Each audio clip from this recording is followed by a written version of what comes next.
Hey, what's up, guys? All right, here we go again. We're going to play a little bit of World Cup USA 94, this time on the Genesis. So we're going to do the Genesis version here today. And either later today or tomorrow, probably tomorrow, we'll mess around with the Sega CD version. And we'll just do a bunch of this. I'm interested in knowing if things are different at all or not, depending upon, the version of this game. So far, it looks the same. My guess is that it's going to be the same. Somebody was mentioned in the comments that US Gold was known for, not doing exactly a great job. And I think that's exactly what we're going to see here. So one of the things I need to do first is I need to make sure that we load our remap file here for our controller. And let's see what we can do here.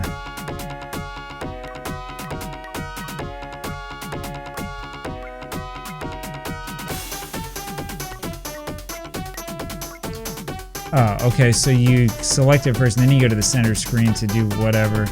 This is the same thing where it's like, okay, what am I choosing? What am I selecting? What's going on here? Why do we have all of these different choices and all this stuff? This screen is a little bit different than the Super Nintendo version, but it's basically the same. I don't know why I'm choosing another team, but whatever.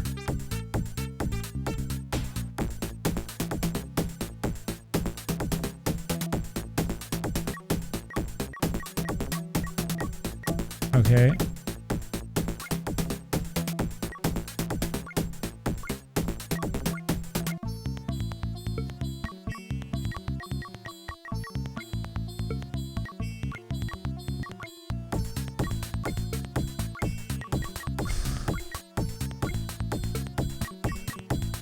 Huh? 40? 2x3? I think that's the length of the game. So we can have a 5-minute game, okay. Oh, okay, so I am playing against this other team. I don't know, I think I accidentally gave myself 2 different teams instead of 1. Okay, we'll just play this then, since we might as well. So the coin was flipped twice? Yeah, it's looking for the second controller. Alright, let's try this again. I don't understand what's going on here. As I was saying with yesterday's experience, it would be really, really nice if, I don't know, if there were some words printed somewhere.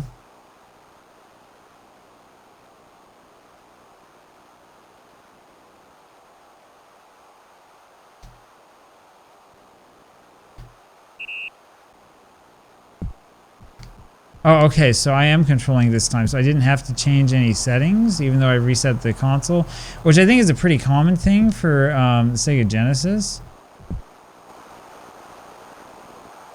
Alright, so let's see if this is any better. Now, I would tell you, maybe there's a setting you can change to make it so the game isn't unbelievably fast like it is here. But if there is a setting, I definitely have not found it.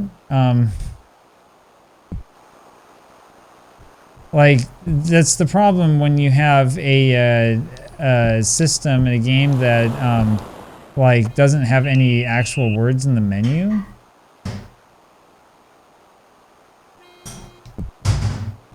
And the other problem, of course, as you saw there, and as we saw yesterday, is that if you have a free kick, the arrow points to the opposite direction of where the ball will end up going. I'm not sure that I understand what that system's supposed to be. But I don't know, maybe I'll discover that, oh, this is the way that Sensible Soccer was or something like that. It just feels wrong. It feels like you can't get anything to line up the way you want it to in this game.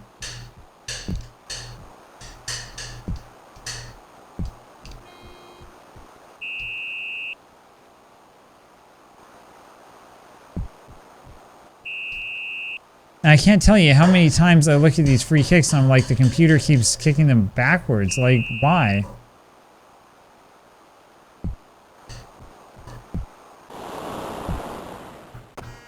The other thing is, I'm not sure if there's a button. So in the Super Nintendo version, I didn't read through the controls this time. Okay, so it forces you to make a substitution when your guy's injured, and you have to do it right that second. What I'm not seeing in this game is if there is a way on defense to like do a hard foul or try to injure the other player or something like that. That was part of the fun of the Super Nintendo version. Oh, maybe it is the A button that's the injure button, and so the C button just does nothing.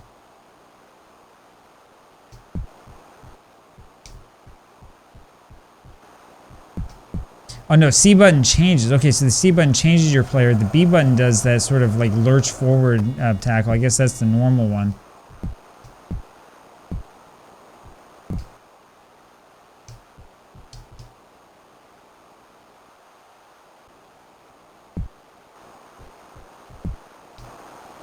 Like, the big question I have about this game is what exactly is it that the programmers were thinking? What did they have in mind, right? Because, oh wow, he got red. How about that?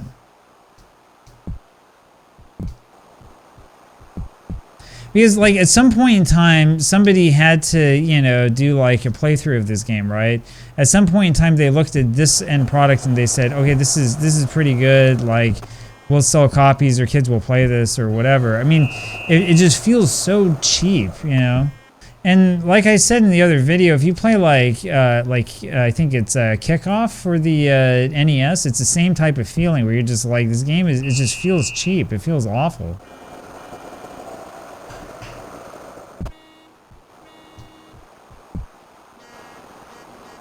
The other thing I want to say is that like the graphics in this game look exactly like the Super Nintendo graphics. In other words, like the company didn't try to, you know, take advantage of the graphical capabilities of any of these systems. This just looks exactly the same.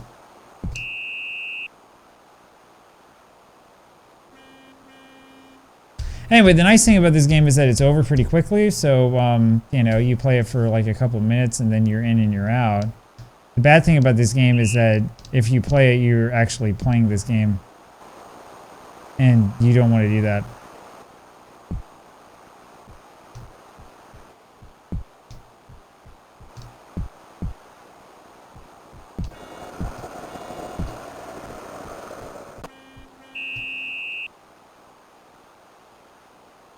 So normally I would say, oh yeah, you know, you don't want to play dirty or whatever, but it turns out that in this game the computer does nothing but play dirty. So there you have it.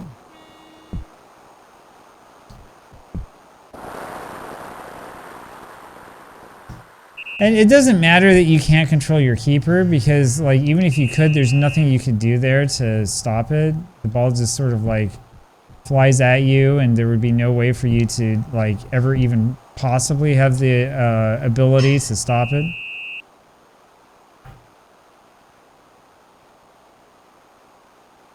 We're in trouble now. At least they got a red card before we did.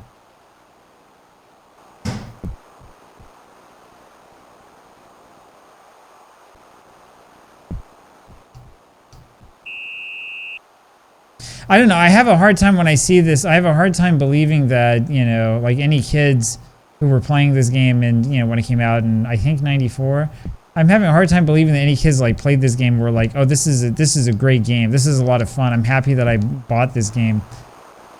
Anyway, I haven't done a whole lot of like the searching around quite yet, but I will when I make the sort of dedicated video for this. But these games are really, really, really bad. And I think that other people who've said this are correct, which is that a lot of the limitations of this game probably are because this game came out for like basically every system like that was imaginable. I mean, it's just ridiculous. Like, I have control over this guy and he's like just stuck there. I can't do anything with him. Oh, no, sorry, that was a goal. Okay, that actually went in.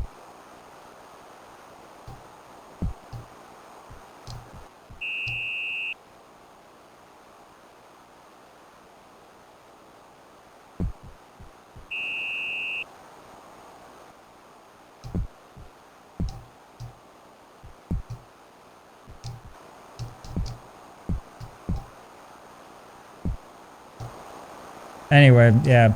That's the way this game is. So when you're playing on defense, you're always pushing that C button to try to like get to the guy who's closest to the ball.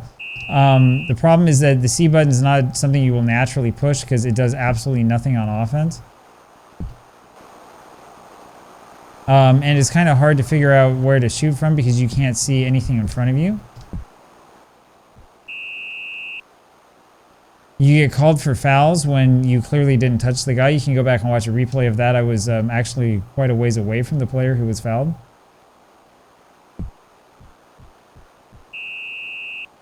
That time I got him. But see, I didn't even get a card.